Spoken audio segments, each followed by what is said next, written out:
오늘 성경 말씀 마가복음 12장 13절로 17절 말씀까지 제가 함께 합독하겠습니다. 마가복음 12장 13절로 17절 말씀 같이 합독하겠습니다. 그들이 예수의 말씀을 책잡으려 하여 바리새인과 헤롯 땅 중에서 사람을 보내매 와서 이르되 선생님이여 우리가 아노니 당신은 참되시고 아무도 꺼리낀 일이 없으시니 이는 사람을 외모로 보지 않고 오직 진리로서 하나님의 도를 가르치심이니이다. 가이사에게 세금을 바치는 것이 옳으니까 옳지 아니하니까 우리가 바치리이까 말리이까 한데 예수께서 그 외식함을 아시고 이르시되 어찌하여 나를 시험하느냐 데나리온 하나를 가져다가 내게 보이라 하시니 가져왔거늘 예수께서 이르시되 이 형상과 이 글이 누구의 것이냐 이르되 가이사의 것이니이다. 이에 예수께서 이르시되 가이사의 것은 가이사에게 하나님의 것은 하나님께 바치라 하시니 그들이 예수께 대하여 매우 놀랍게 여기더라. 아멘. 우리 강홍 목사님 나오셔서 말씀 선포하시겠습니다.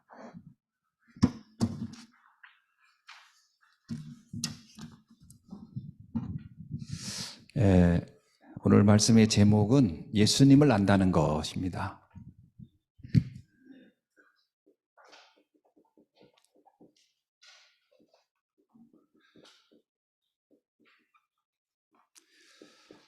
우리가 예수님을 안다라고 할 때 어떻게 아는 게 가장 올바르게 아는 걸까 하는 거죠. 주로 이제 우리가 안다라고 할 때 이걸 아는 어떤 우리들의 경험이 굉장히 중요하죠. 그래서 이 경험을 가지고 보통 판단을 하는 겁니다. 예수님을 안다고 할 때도 이 어떤 경험이 중요한데 이것을 유대인들에게 있어서 유대인이 보는 예수님 그리고 성경이 말하는 예수님이 좀 다를 수 있죠. 그래서 가장 중요한 것은 내 속에 있는 망대에 따라서 보는 눈이 달라진다라는 겁니다. 흔히 이제 예수님을 우리가 이제 안다라고 하고 믿는다 이렇게 하거든요. 그런데 실제로는 문제라든가 어떤 사건이라든가 어떤 위기 또는 갈등이 이렇게 오면 그 예수님을 알고 믿는다, 또 심지어는 내가 예수님을 주인으로 섬긴다 이렇게 해놓고도 전혀 예수님에게 이 상황에 있어서 우리가 맡기거나 주님의 뜻이 어떤지 그거에 대해서 묻는다거나 하지 않습니다. 대부분이 흔들리죠. 어떤 경우는 문제가 오기도 전에 희미한 상태가 되어도요. 예를 들면 나에게 손해가 막 올 것 같은 희미한 낌새만 보여도 미리 우리는 흔들리고 넘어지는 경우가 많습니다. 정확히 안다는 게 뭘까요? 오늘 본문에 보면 한번 14절을 한번 보면 여기에 보면 바리새인과 헤롯 땅에서 보낸 사람이 예수님에 대해서 이렇게 말합니다. 선생님을 우리는 안다. 이렇게 우리가 아노니 당신은 이렇게 여기서 나오면 굉장히 중요한 몇 가지를 얘기해요. 예수님을 선생님이라고 얘기합니다. 이거는 교훈을 가르치는 교사 이런 얘기죠. 예수님을 알긴 아는데 어떻게 알았냐? 선생님으로 알았다는 거죠. 두 번째는 어떻게 아느냐? 당신은 참되시다라고 해요. 당신은 참되시다. 참된 사람. 참된 사람이란 얘기는 진실한 사람이란 얘기입니다. 사람이 이렇게 속이거나 뭐 이렇게 이중인격을 갖거나 이러지 않는 거죠. 그 다음에 세 번째는 뭐냐면 꺼리는 일이 없는 사람.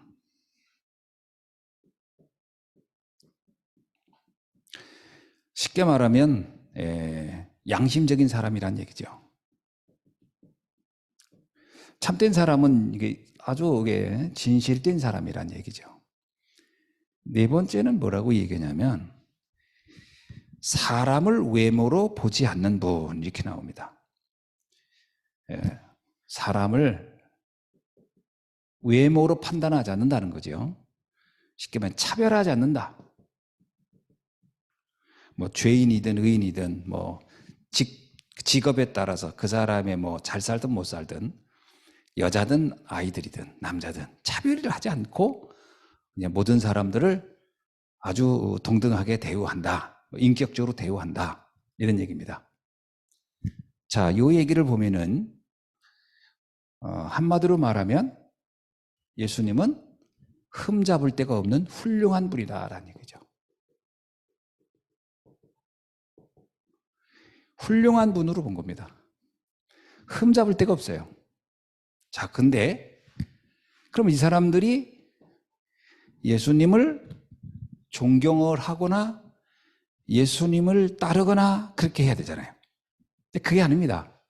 당신은 훌륭한 사람인 건 알다 이거예요. 그러나 우리는 생각이 다르다는 거예요. 뭐라고 하냐면요. 여기 보니까 12절, 13절을 보면요. 예수님을 잡으려고, 책 잡으려고, 허물을 찾으려고, 그리고 예수님을 잡으려고 이들이 왔다. 이게요, 쉽게 말하면 함정을 팠다라는 겁니다. 인품, 성품, 인격 뭐 이런 거, 이걸 이 사람들이 어떻게 봤냐면 좋게 본 거예요, 예수님을. 사실은. 그러나 이게 아무리 인품이 있고 성품이 있고 인격이 좋아도 지금 이 바리새인에서 보내고 헤롯 땅에서 보낸 사람들이 볼 때는 이게 그렇게 중요한 게 아닌 거예요. 이들에게 예수님은 엄밀하게 말하면 제거의 대상이에요. 사라져줘야 돼요. 존재하면 안 돼요. 어떻게든지 예수님의 활동을 막아야 돼. 이게요, 굉장히 아이러니하잖아요. 우리는 이런 인품, 성품, 인격 이걸 되게 중요하게 보잖아요. 되게 가치 있게 보이고 이거 아주 중요한 것처럼 보지만 실제 중요한 것은 이것보다 중요한 게 있다라는 겁니다. 이것을 중요하게 여기는 사람도 있지만 이게 별거 아닌 경우도 많아요. 예를 들면 사상, 어떤 그 이념, 여러분 우리가 잘 알죠? 사상, 이념, 또 어떤 게 있죠? 어떤 경우는요, 인종, 심지어는 종교, 그리고 뭐 우리가 잘 알고 있는 어떤 민족. 여러분 옛날에 그 독일인이 유대인을 학살할 때 유대인의 인격 상관하지 않았어요. 그죠? 그들이 유대인이란 이유로 죽이는 거예요. 아무리 인격이 훌륭하고 아무리 재능이 있어도 상관없어요. 그것은 그들에게는 아무런 중요한 대상이 아니에요. 사상도 그렇습니다. 그렇죠? 6.25 전쟁 때 우리 알잖아요. 한 마을에 같이 지냈는데 이념이 서로 다르다는 이유로, 사상이 다르다는 이유로 갑자기 돌변해서 상대를 죽이는 거잖아요. 그러니까 어제까지는 형님 동생 하던 사람이 원수가 되고 어떤 경우는 형제끼리도 원수가 되고. 그러니까 이거는 인품, 성품, 인격이라는 게 우리가 보면 굉장히 중요한 것처럼 보이지만 세상에선 이것을 뛰어넘는 게 너무 많아요. 이걸 뛰어넘는 게 많습니다.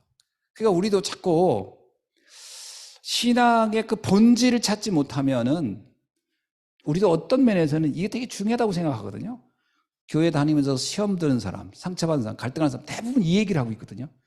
그런데 이게 나쁜 의미로도요, 이거보다 강한 게 있어요. 근데 더 중요한 게 뭐냐? 우리는 복음으로 모든 걸 봐야지 인격으로 보는 게 아닙니다, 세상을.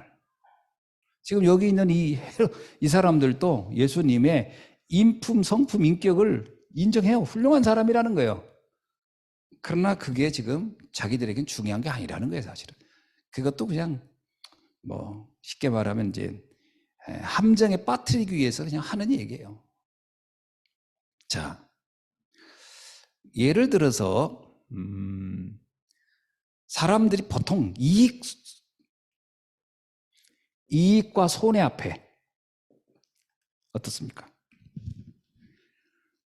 이게요, 어떤 경우는 더 강력한 힘을 줘요. 그리고 형제간에도 그렇게 형제간에도 의이 좋다고 해도 재산 문제 딱 생기면 형제간의 의도 다 깨져요. 그러니까 형제 의보다 강한 게 있다니까, 세상에도 그런 게 있어요, 다. 뭐 요즘은 뭐 부부간에도 이 결혼할 때부터 그런다대요. 절대로 그 수입을 공유하지 않는다네. 아내 수입 따로, 남편 수입 따로. 그리고 공동 경비를 내서 생활하는데 그 왜 그러냐 했더니 언제 이혼할지 모르니까 그때 헤어지기 편하게 하기 위해서. 야, 그러니까 지금 사랑도 돈 앞에 힘이 없어. 자, 근데 우리가 볼 때요, 이게 어떤 의미에서는 망대입니다. 이게 어떤 망대가 있느냐라는 거예요. 예를 들면 우리 안에 영적인 망대가 정확하게 서지 않으면 이런 것들이 굉장히 중요한 것처럼 생각을 하고 여기에 좌지우지 되는 거죠. 왔다 갔다 해요. 또 이런 것도 이겨내지 못해요. 이것도 이거보다 강한 거거든요. 그래서 가끔 저는 그런 생각이 들더라고요. 복음 막 얘기하던 분들도 이렇게 그 여야 지지하는 사람이 다르면 목사님들이 서로 긴장합니다. 대화하다가 내가 이 말을 하면 안 될 것 같다. 왜? 이제 복음을 넘어서지 못하는 거예요. 그 복음보다 강한 게 있는 거예요. 뭐가? 그런 이념이. 야, 그럴 때 보면 야, 복음이 힘이 없구나. 복음이 이렇게 힘이 없어서 되겠나 싶을 정도예요. 다 넘어설 수 있어야 되는데. 자,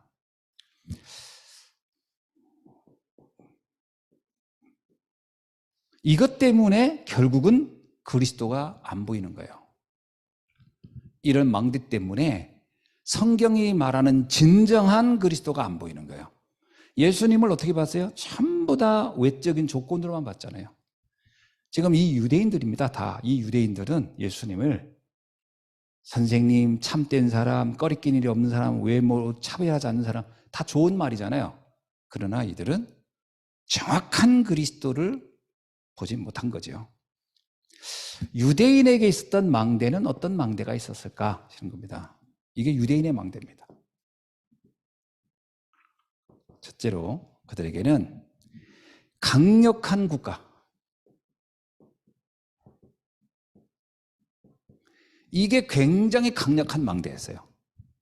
이들은 이것을 최고의 응답이고 최고의 축복이라고 느낄 만큼 이게 강력했습니다. 여기서 이 사람들의 모든 신앙관이 만들었어요. 민족주의, 선민사상, 이렇게 다 그 기반이 여기 있어요. 강력한 국가. 그 이유는 있어요. 뭐냐면 이스라엘의 역사가 그 배경이에요. 많은 노예, 포로, 속국, 이런 엄청난 많은 고난을 당하다 보니까 그것을 극복할 수 있는 힘이 있어야 되겠다, 이런 생각을 했겠죠. 그런데 왜 노예가 되고 포로가 되고 속국이 됐는지 그 근본 이유는 알지 않았어요. 그거는 몰랐어요. 왜 하나님 우리를 선택했는데 왜 우리가 고난을 당하는지 그 근본 원인이 뭔지에 대한 질문을 하지 않았어요. 현상에 대해서만 그들은 생각했어요. 내가 고난당해서 포로가 돼, 속국이 돼? 그럼 이거 극복해야지. 이걸 위해서 우리는 기도하고 이걸 위해서 우리는 노력해야지. 이게 신앙관이 만들어져 버려요. 우리가 자칫 잘못하면 본질은 사라지고 본질은 놓치고 현상을 붙잡고 신앙생활하기 딱 좋습니다. 그래서 신앙생활 오래 한 분들도 보면 다 상처 가지고 신앙생활하는 거예요. 자기 상처 가지고. 뭐 북한에서 그렇게 어렵다고 왔다 이거야, 한국에. 그렇게 복음인 것 같고 믿음인 것 같은데 보면 그 가난에 대한 그 어떤 억압과 그 속박 속에 살았다는 그것이 신앙관이 돼 있어요. 그래서 어떤 면에서는요, 그렇게 믿음 좋은 것 같은데 물질 앞에 확 쓰러집니다.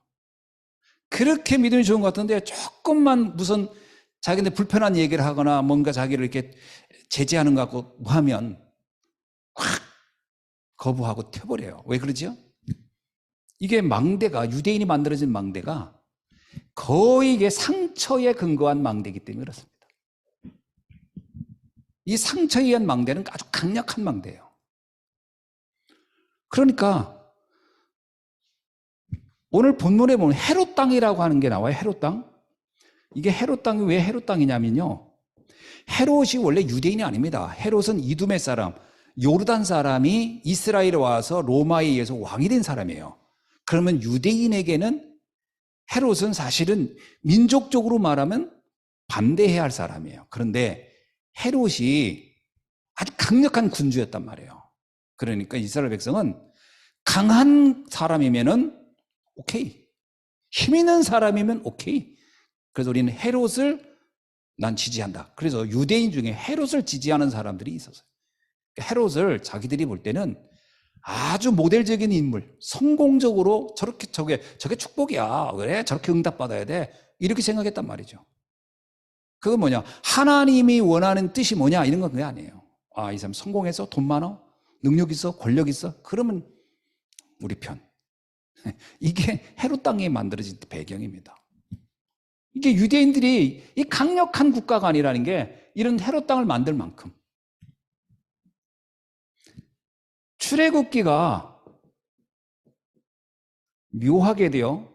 어느 신학자 이야기 보니까 출애굽기가 이스라엘 사람에게는 구원의 모델이었다 이렇게 나와요. 그러니까 우리가 말하는 피 바를 때 해방된 거 이것을 말하는 게 아니고 노예로 있다가 해방된 그 자체가 구원이라는 거예요. 정치적인 의미의 해방.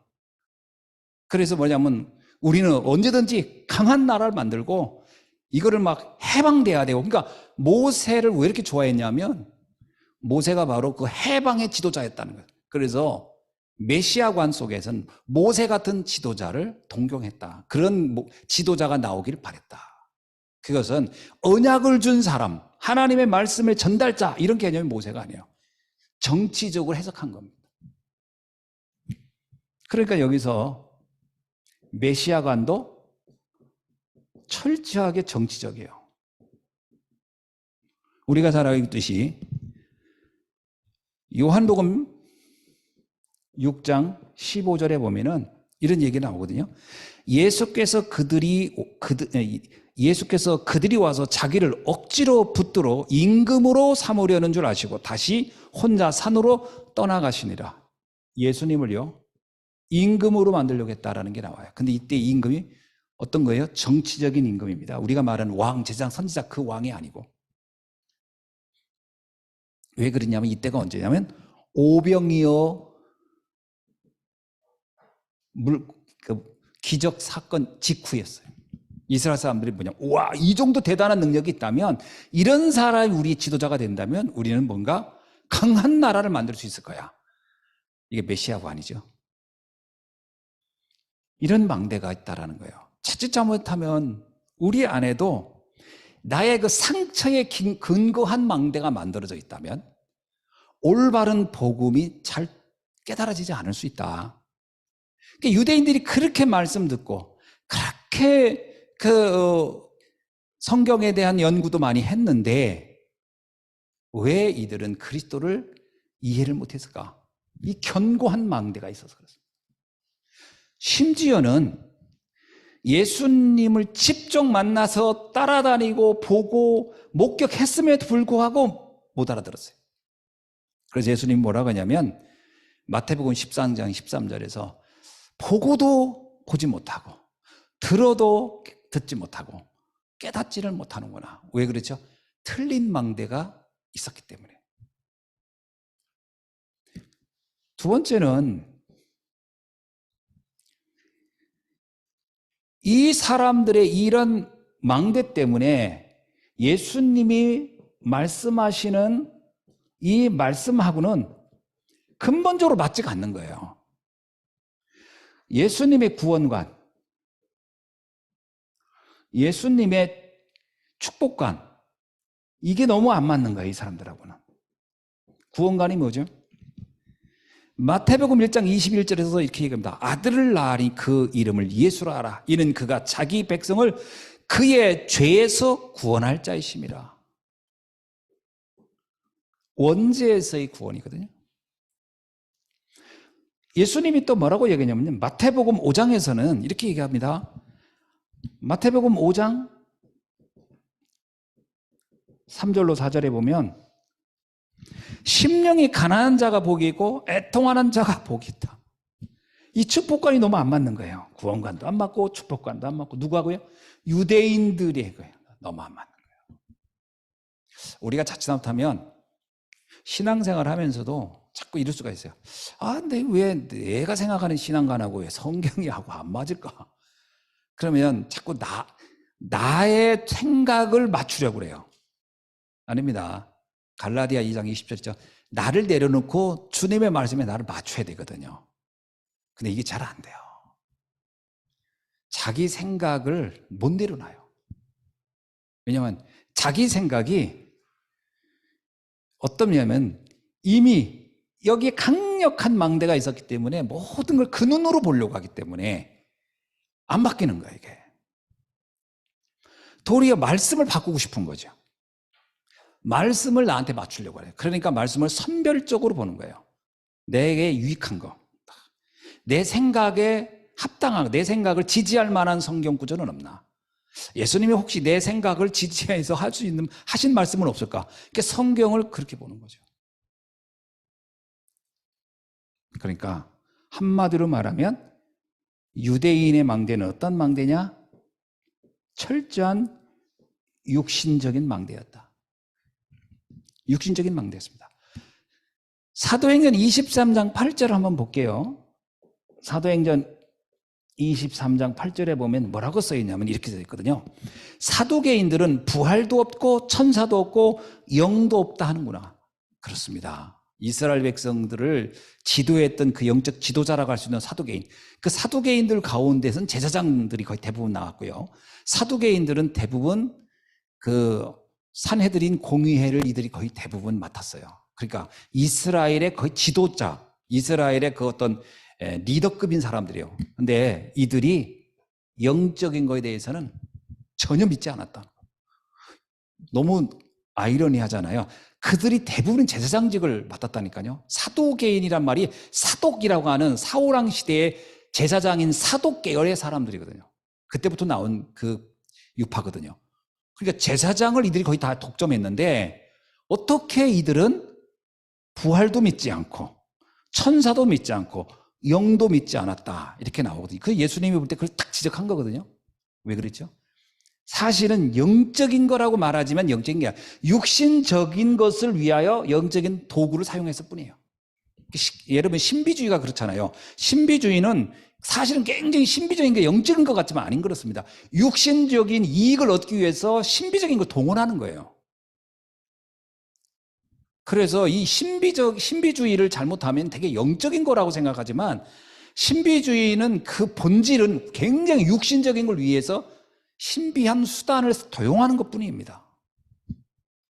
이렇게 돼 있어요. 그러니 이들에게 예수님이 말씀하고 있는 그 영적인 메시지, 진정한 의미로 이 원죄, 사단, 지옥 이런 메시지가 이들에게는 관계가 없는 거예요, 사실은. 우리가 자칫 잘못하면요, 북한 복음화라고 할 때 저 북한을 육신적으로만 보면 자꾸 군사력이라든가 어떤 김정은의 어떤 그 성격이라든가 이런 거로만 판단하기 쉽거든요. 그러면 답이 안 나옵니다. 그럼 성경이 말하고 있는 거하고는 거리가 너무 멀어요. 뭐라는 줄 성경에는 핵폭탄 얘기가 없는데요. 이렇게 나오면 할 말이 없죠. 김정은의 인격이 문제겠습니까? 아닙니다. 흑암이 문제지요. 사단이 문제입니다. 사단이 공중권세 잡은 자가 모든 정치자들을, 악한 자들을, 권력자들을 잡고 있는 그것이 본질적인 문제지, 지금 드러나고 있는 그 현상이 문제가 아닌 거죠. 자꾸 이 망대, 유대인들은요, 자꾸 현상을 바꾸려고 했습니다. 현상을. 이 사람은 환경을 바꾸려고 했어요. 이게 착각입니다. 우리의 환경을 바꿔서 바뀌는 게 아니에요. 꼭 이게 영적으로 보는 눈이 없으면요, 환경을 바꾸려는 쪽으로 사람들이 시도합니다. 그래서 직장 다니다 어려우면 회사 바꾸면도 답이 나오는 줄 알고, 그런 식으로 이제 현상을 바꾸려고 하는 거예요. 답이 안 나옵니다. 그거. 본질을 봐야 되지. 예수님이 그렇게 얘기하잖아요. 하나님 떠난 것이 가장 큰 문제예요. 그 예수님이 그러잖아. 나를 믿으라는 거예요. 수고하고 무거운 짐진 자들아, 어떻게 하라고요? 다 내게로 라지. 수고하고 무거운 짐진 자들아, 강력한 힘을 가져라, 강력한 실력을 가져라, 강력한 능력을 체험하라. 그러지 않습니다. 내게로 오라. 거기에 답이 있다라는 거거든요. 자, 그렇다면 두 번째, 성도의 망대는 어떤 망대해야 될까? 마태복음 16장 16절은 아주 중요한 고백입니다. 그죠? 베드로의 고백. 주는 그리스도시요 살아계신 하나님의 아들이십니다. 이 말에는요, 인생 근본 문제의 그 원인이 뭔지를 아는 사람만 볼 수 있는 고백이에요. 예수님을 그냥 훌륭한 선생님 이런 게 아니에요. 예수님을 그냥 훌륭한 뛰어난 지도자 이렇게 본 게 아니고 그리스도로 봤다는 거예요. 그 그리스도는 인생의 근본 문제의 해결자라는 것을 전제한 겁니다. 그래서 여기는요, 근본 문제를 봤고 근본 문제의 해결자가 누군지를 봤다라는 거죠. 해결 방법을 알았다는 거잖아요. 여기서 그리스도의 당연성이 나오는 겁니다. 그리스도의 당연성.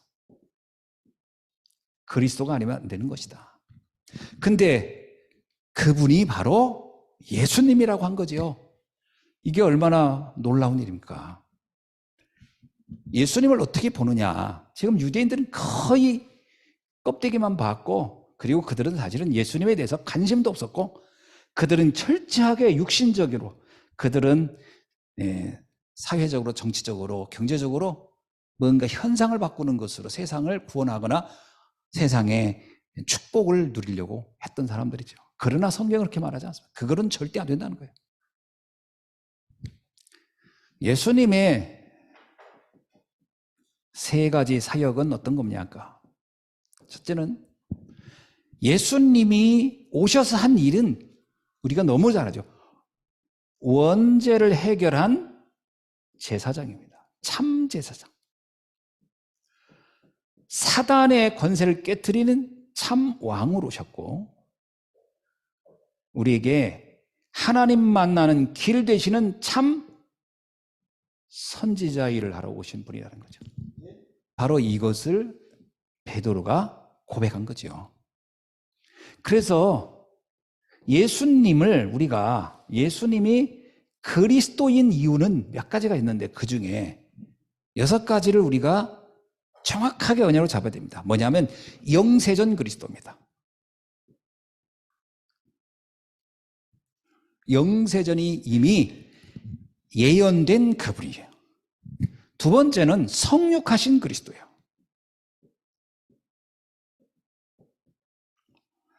그분은 전능하신 하나님이신데 인간의 몸을 입고 오셔서 인간과 동등됨을 취하면서 죽기까지 우리를 사랑하신 거죠. 그래서 대속제물로 오신 그리스도예요.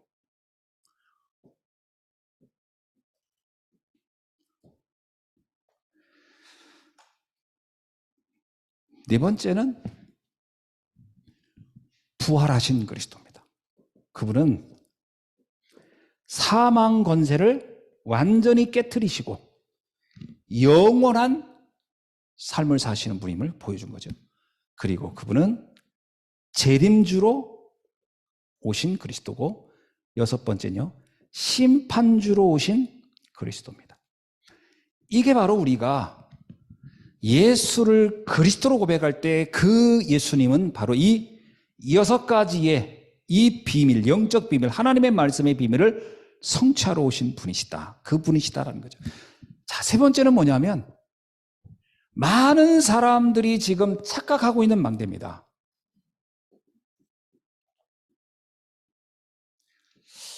최근에도 이렇게 지난주에도 우리 교회 새로 오신 부부 이렇게 만나서 이 얘기를 나눴는데 그분들이 그 얘기를 계속 하는 거예요. 뭐냐면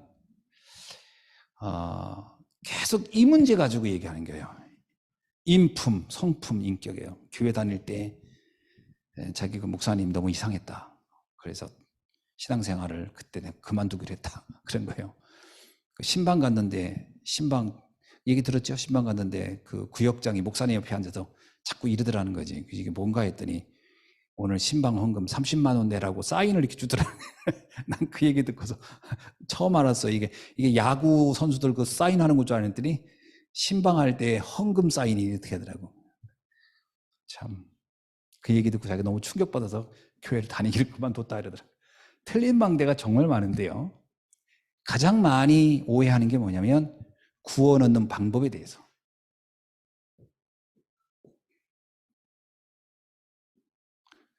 많은 사람들이 인격과 성품과 삶이 구원을 얻는데 반드시 필요한 조건이라고 생각하는데 그렇지 않습니다. 그렇죠? 인간의 행위는 그 어떤 것도 구원을 얻을 만한 가치도 없고 능력도 없고 영향력도 없습니다. 인간의 노력은 아무리 훌륭한 인격을 가져도 사단의 공격을 막을 만큼 힘이 없어요. 막을 수 있는 힘이 없어요. 오직 구원은 오직 예수 그리스도의 이름의 권세의 그 능력을 믿는 믿음으로 구원 얻는 겁니다. 그래서 이 믿음이 다거든요. 이 믿음인데 이 믿음을 자꾸 이 믿음이 그냥 하찮은 것처럼 오해하더라고요. 믿음이 가치 없는 것처럼. 그렇지 않습니다. 믿음은 로마서 3장 27절에 보면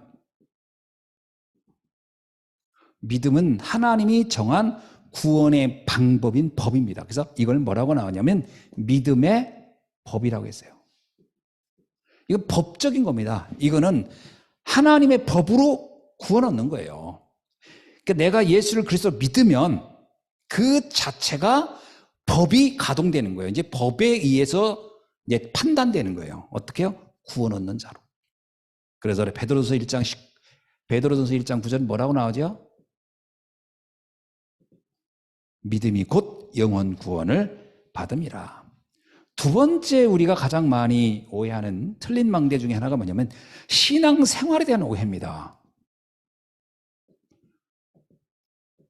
신앙생활을 거의 많은 사람들이 본능적인 것 같아요. 자꾸 예수님을 본받는다라고 생각하더라고요. 본받는 거 아닙니다. 인간은 하나님 되시는 예수님의 삶을 본받을 만한 능력도 실력도 안 돼요. 본받지 못합니다. 신앙생활은 우리를 구원하신 하나님의 그 은혜에 감사하는 삶이에요. 그래서 사실은 어떤 면에서 신앙생활 중에 가장 강력한 신앙생활은 기도입니다. 777 요즘 7망대, 7여정, 7이정표 얘기하잖아요.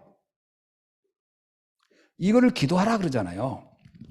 기도한다는 얘기는 그냥 비 맞은 중처럼 중얼거린단 말이 아닙니다. 내가 하나님 앞에 내가 누구며 하나님이 어떤 분이시며 그 사이에서 나는 앞으로 어떻게 살아야 하는가, 나는 하나님과의 관계가 어떤 관계인가, 이것을 점검하는 거잖아요. 그것을 고백하는 거잖아요.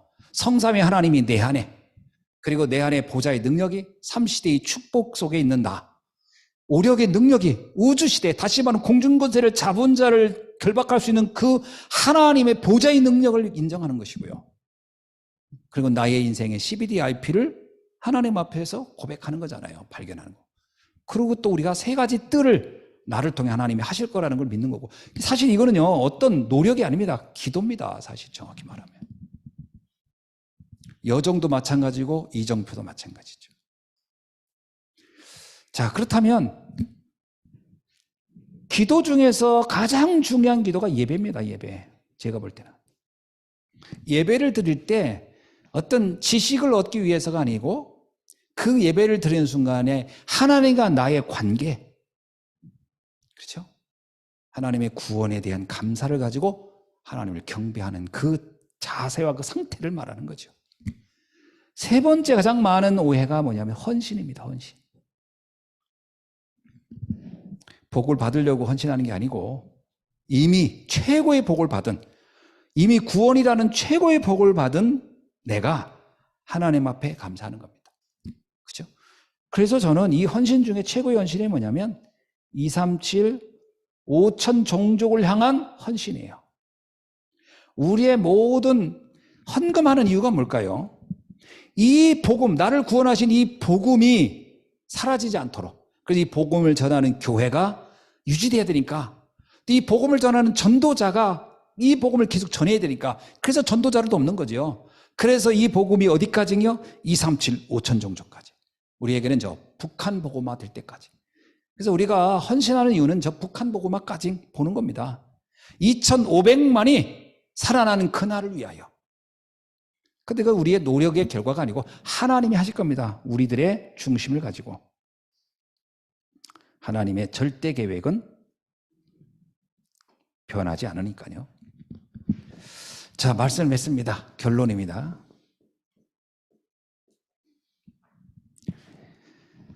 우리는 세 가지 망대를 절대로 흔들리지 않고 가지고 있어야 돼요. 하나는 뭐냐면 오직 복음입니다. 흑암은 그리스도 예수의 이름 외에는 아무것도 두려워하지 않기 때문에 지금 공중근세 잡은 자가 지금 캄캄함이 만민을 덮은 이 시대, 제가 전에 우리 성도님들한테 그런 얘기를 자주 하는데 한 몇 년 전부터 그랬죠. 전쟁의 계절이 올 것이다 그랬는데 전쟁의 계절이 왔어요. 여러 이렇게 뭐 책들을 읽다 보니까 다들 그런 얘기를 썼더라고요. 미래학자들이. 전쟁의 그 시대가 도래한다 이렇게. 근데 이 흑암이 뭐 늘 성경에도 예언 그대로 돼 있잖아요. 전쟁이 일어나고 도처에 전쟁이 나고 기근과 뭐 이런 것들이 막을 수 있는 건 딱 하나밖에 없다. 복음. 이 복음만 흑암을 막을 수 있다는 거예요. 그렇기 때문에 오직 전도입니다. 우리가 지금 북한을 놓고 기도하는 최고의 이유는 북한 문제를 물론 뭐 미국인들도 걱정하고 일본인도 걱정하고 뭐 걱정하는 사람도 있겠지만 우리만큼 피부로 와닿는 사람은 없잖아요. 아니 막말로 지금 우크라이나하고 러시아 싸울 때 누가 가장 간절할까요? 우크라이나 사람이 제일 간절하고 러시아 사람이 간절하지 않겠어요? 이 전쟁이 멈췄으면 좋겠다고. 마찬가지 우리에게도 가장 간절한 건 우리예요. 그러면 우리에게 지금 이 시대적인 언약을 준 거잖아요. 그래서 우리가 기도해야 되는 거예요. 사실 이 한국 사람이 북한 놓고 기도 안 하면 뭐 저 대만 사람이 해주겠어요? 필리핀 사람이 해주겠어요? 인도네시아 사람이 해주겠어요? 뭐 미얀마 사람이 기도해 주겠어요? 우리가 해야죠. 전도입니다. 북한 복음화.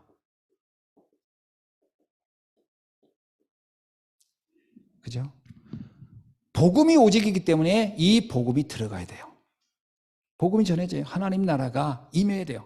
저 북녘 땅에 하나님의 나라가 임해야 되는 게 최종 목적이죠. 그러려면 세 번째입니다. 오직 제자예요. 이거를 지속할 사람이 필요해요. 오직 복음, 오직 전도의 비밀을 아는 제자. 그래서 북한 사명자가 오직 제자의 응답 속으로 들어가야 합니다. 그래서 이 제자는 어떤 환경, 어떤 조건, 어떤 상황 아무 상관없이 지속할 수 있어야 됩니다. 우리가 지금 북한 복음화 지속입니다. 지속이 답이에요. 언제까지? 주님이 역사하는 그날까지. 그날이 오겠죠. 그래서 오늘 우리가 예수님을 안다는 게 뭐냐? 다시 한번 오늘 말씀을 통해서 정말 오직 복음, 오직 전도, 오직 제자의 응답을 누리는 우리 북한 사명자 되시길 주의 이름으로 축원합니다. 기도하겠습니다. 하나님 감사합니다. 오늘 주신 말씀 가지고 우리가 진정으로 오직 그리스도에 대한 완전한 답을 가지고 2,500만의 영혼을 살리는 일에 집중할 수 있도록 하나님 역사하여 주옵소서. 지금 흑암은 전 세계를 또 우리 민족을 지금 고통과 공포 속으로 끌고 가고 있습니다. 전 세계가 전쟁의 포화 속에 들어가고 있습니다. 이런 위기 시대에 하나님 저희들에게 오직 복음으로 이 재앙을 막아내고 흑암을 꺾는 절대 제자의 응답을 누리게 하옵소서. 감사드리며 그리스도이신 예수님의 이름으로 기도하옵나이다. 아멘.